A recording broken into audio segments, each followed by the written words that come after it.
राष्ट्रपति बनते ही Donald Trump ने बांग्लादेश को दे दिया है बड़ा झटका। बांग्लादेश को वित्तीय मदद नहीं भेजेगा अमेरिका। दोस्तों, ये कहा जा रहा है कि भारत ने शायद ये कोशिश की है कि बांग्लादेश की एड जो है वो अमेरिकन बंद कर दें। सीधे तौर पर दान देने पर रोक लगा दी गई है। अब ना पाकिस्तान को ये आर्थिक राशि मिलेगी और ना ही बांग्लादेश को ये राशि मिलेगी।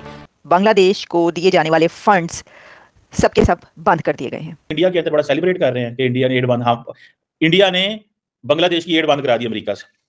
2023 में उन्होंने $72 बिलियन का एड दिया था, तो मत सोच लीजिए $6 बिलियन पर मंथ। ये जो एड है ये बांग्लादेश को अब क्यों नहीं मिलेगी यूएसए की तरफ से, तो इस पर आप जानते हैं कि प्रेसिडेंट ट्रंप के कुछ न्यू एग्जीक्यूटिव ऑर्डर्स आए हैं और उन एग्जीक्यूटिव ऑर्डर्स में एक ऑर्डर ये भी है कि बांग्लादेश को यूएस एड एजेंसी की तरफ से जो भी एड दी जाती है उसको स्टॉप कर दिया जाए। बहुत लोग कयास लगा के बैठ रहे थे कि यूनेस कब भागेगा, अब ये लगता है शिकंजा कसता जा रहा है। ये जरूरी भी है। ट्रंप ने कोई 200 से ज्यादा एग्जीक्यूटिव ऑर्डर्स एक दिन के अंदर जारी किए हैं। क्योंकि अमेरिका ने सुनने में आया कि जो मार्को रूबियो हैं उन्होंने ये कहा कि तमाम एड जो है वो बंद कर दी जाए, तो जाहिर बात है उसमें बांग्लादेश की एड भी बंद होगी और मेरा ख्याल है जो पाकिस्तान को आ रही थी वो भी बंद हो गया। और इन एग्जीक्यूटिव ऑर्डर्स में दुनिया भर से मुतालिक जितने भी कंट्रीज जो कि अमेरिका से एड लेते हैं, अमेरिका से पैसा वहाँ पर जाता है बहुत सारे कामों के लिए। जो यूएस एड है वो डेवलपमेंट पे बहुत काम करती है, चैरिटी या आप कह लें कि इस तरह के कामों पर जिसमें कि मासेस के लिए बहुत काम होते हैं, उन सब पर ग्लोबल जो एड है उसके ऊपर 90 डेज का स्टॉप लगा दिया गया। 90 डे होल्ड ट्रंप ने इम्पोज किया और बांग्लादेश पर को ये कह दिया है कि अब आपको पैसा नहीं मिलेगा। कब मिलेगा? जब ये फैसला होगा, जब ये फैसला हो जाएगा कि क्या बांग्लादेश के साथ रीअलाइनमेंट यूएसए की दोबारा होगी एड के लिए, और इसको देखा जाएगा। क्योंकि प्रेसिडेंट ट्रंप का ये एरा जो है ये देख रहा है कि दुनिया भर में कौन से ऐसे कंट्रीज़ हैं कि जिसमें और जिनसे रीअलाइन करना है, जिनके साथ ताल्लुकात बेहतर बनानी है, कैसे करने हैं, अच्छे करने हैं, बुरे करने हैं, उनको धमकी लगानी है, उनको दबका लगाना है। तो अब ट्रंप ये फैसला करेंगे कि बांग्लादेश को दबका लगाना है, डांट लगानी है, उनको कहना है कि हम तुम्हें मजीद पैसा नहीं दे सकते, बहुत दे दिया, क्या हो रहा है वहाँ पर, हिंदुओं का कत्ल क्यों हो रहा है वहाँ पर ये हंगामे क्यों हुए हैं, जो भी है ये फैसला अब ट्रंप ने करना है कि ये पूछना है या आगे चलकर ये कहना है कि कितनी एड दे दी जाए, एड ओपन कर दी जाए तो कितनी दी, ये अब हम देखेंगे। अब देखें यहाँ पर किसी ने लिखा कि ये कारमा है। अब ऑब्वियसली आप ये सोच सकते हैं कि जो वहाँ पर बांग्लादेश में पिछले चंद महीनों के अंदर हुआ है उसके अंदर खासतौर पर इंडिया के हवाले से बहुत सारी ऐसी चीज़ें हुई जो कि ना तो इंडियन गवर्नमेंट उसको बर्दाश्त कर सकती है और ना ही वहाँ के लोग। और जिस तरीके से वहाँ पर बांग्लादेश के अंदर हिंदुओं के साथ जो सलूक हुआ गवर्नमेंट चेंज होने के बाद, तख्ता उलटने के बाद शेख हसीना की, तो उनके लिए तो ये कारमा ही है कि भाई ये तो ऐसा हुआ है। अच्छा, अब जैसा मैंने आपको कहा कि ये सिचुएशन ये है कि ग्लोबल एड पर जो है वो सबको ही देखा जाएगा कि किसको देनी है। अब दुनिया में इतने कंट्रीज़ हैं, मतलब दर्जनों नहीं सैकड़ों कंट्रीज़ हैं या कितने हैं, ये तो आप देखने पड़ेंगे कि दुनिया के बेशुमार कंट्रीज़ ऐसे हैं जहाँ पर अमेरिका की एड जाती है। सबके लिए देखिएगा वो United states agency for international development USAID, जैसा मैंने आपको बताया, उन्होंने सस्पेंड कर दिए हैं बांग्लादेश के लिए। मोहम्मद यूनुस का जो इंटरिम गवर्नमेंट है उन्होंने कहा है कि इस हुकूमत को अब पैसा नहीं दिया जाएगा, एड नहीं दी जाएगी, इसका फैसला किया जाएगा कि इनको पैसा देना या नहीं देना। अच्छा, इसमें state department stop work order on Friday क्या है, उसमें कहा है कि existing foreign assistance and pausing new aid under Trump's new executive order from January 20 जनवरी से उन्होंने कहा कि ये पाबंदी लगा दी गई है। ट्रंप ने आते ये किया। US backed global aid programmes जो हैं उनके ऊपर सिर्फ इजराइल एंड इजिप्ट जो है वो इस लिस्ट में शामिल नहीं है, यानी वो कंट्रीज के जिनकी एड पर पाबंदी लगी है उसमें इजराइल और इजिप्ट नहीं है। इजराइल ने तो ऑब्वियसली होना भी नहीं था, लेकिन इजिप्ट भी इसके अंदर शामिल नहीं है। बांग्लादेश को खासतौर पे मोहम्मद यूनुस साहब की जो इंटरिम गवर्नमेंट थी उसको कोई आ रही थी, लेकिन सुनने में आया कि यूएस एड बांग्लादेश है उसने ये अनाउंस कर दिया है कि it has stop one thing. Secondly, इस पे बात करते हैं कि क्या इसमें डॉक्टर जयशंकर ने कोई जादू चलाया है बांग्लादेश के हवाले से। अब क्वेश्चन जिसमें आता है कि इसमें क्या डॉक्टर जयशंकर में फैक्टर डिस्कस करने लगा था कि मार्को रूबियो से जो मुलाकात हुई तो वो जो डिस्कशन बाहर आई उसमें पता चला कि इंडिया ने कहा जी कि हमने बांग्लादेश फैक्टर डिस्कस किया है। सो बांग्लादेश फैक्टर डिस्कस किया, क्या कहा होगा? मैंने इसके ऊपर थोड़ी पहले बात की थी, यही कहा होगा। देखिए, कहना क्या होता है, कहना ये होता है कि जब अगले बंदे से आप बात करें तो उसके इंटरेस्ट की क्या चीज है, अमेरिका के इंटरेस्ट की क्या चीज हो सकती है, डेमोक्रेसी।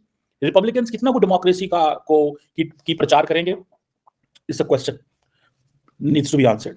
मीडिया फ्रीडम किसी हद तक, हाँ, चाइना के ऊपर उन्होंने बात की होगी कि बांग्लादेश जो है ना इधर उधर जा रहा है। तो मेरा ख्याल है कि मोहम्मद यूनुस से एक नई फ्रेश लॉयल्टी जो ट्रंप एडमिनिस्ट्रेशन लेना चाहती है वो यही है कि भाई तुम हमारे साथ कहां खड़े हो, तुम हमें कितना सपोर्ट करोगे, where do you stand with us on China, where do you stand with us on the region. दोस्तों नमस्कार, और आपका अपने पसंदीदा चैनल ट्रू इंडियन रिएक्शन में बहुत बहुत स्वागत है। दोस्तों, अमेरिका के नए प्रेसिडेंट डोनाल्ड ट्रंप ने अपना पदभार संभालते ही अपने पहले एग्जीक्यूटिव ऑर्डर में बांग्लादेश के यूनुस सरकार को तगड़ा झटका देते हुए बांग्लादेश को यूएस द्वारा दी जाने वाली मदद को रोकने का फैसला लिया है। अगर आपको याद हो तो 20 जनवरी 2025 में ट्रंप ने अपने शपथ ग्रहण में external affairs minister S Jaishankar को आमंत्रित किया था और अमेरिका के नवनियुक्त विदेश मंत्री मार्को रूबियो से उनकी पहली मुलाकात भी हुई थी। जयशंकर से मुलाकात के बाद ही ये बम बांग्लादेश में गिरा है, ऐसे पाकिस्तानी मीडिया भी अनुमान लगा रहा है। बात चाहे जो हो, एक बात तो साफ है कि भारत की साख पूरी दुनिया में तेजी से बढ़ रही है और आज अमेरिका भी भारत को हल्के में लेने की कोशिश नहीं करता है। इसी पृष्ठभूमि पर बने इस मजेदार वीडियो को आगे देखते हैं। कृपया इस वीडियो को लाइक करें, सब्सक्राइब करें, शेयर करें और हाँ, कमेंट बॉक्स में जय हिंद लिखना बिल्कुल ना भूलें। आपसे मिलते हैं नेक्स्ट वीडियो में, तब तक के लिए टेक केयर एंड जय हिंद।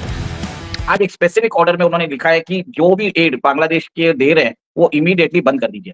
2 दिन पहले हमने स्टोरी देखी थी कि उन्होंने मोनिका यूनुस जो मोहम्मद यूनुस की बेटी है, जो बाइडेन एडमिनिस्ट्रेशन में एक बहुत इंपॉर्टेंट पोस्ट पे थी, उसका पोस्ट का कोई डेजिग्नेशन नहीं था, पर she was part of the administration, तो उसके ऊपर भी इन्वेस्टिगेशन चालू कर दिया है और अब वो शिकंजा है वो कसते जा रहा है। और आपने देखा है कि जनवरी 20 को शपथ ग्रहण समारोह में जयशंकर साहब को फ्रंट रो में बैठाया गया और इमीडिएटली मार्को रूबियो जो यूएस के फॉरेन मिनिस्टर हैं और जो उनको सेक्रेटरी ऑफ स्टेट बोला जाता है, उन्होंने बात की हमारे फॉरेन मिनिस्टर जयशंकर साहब से।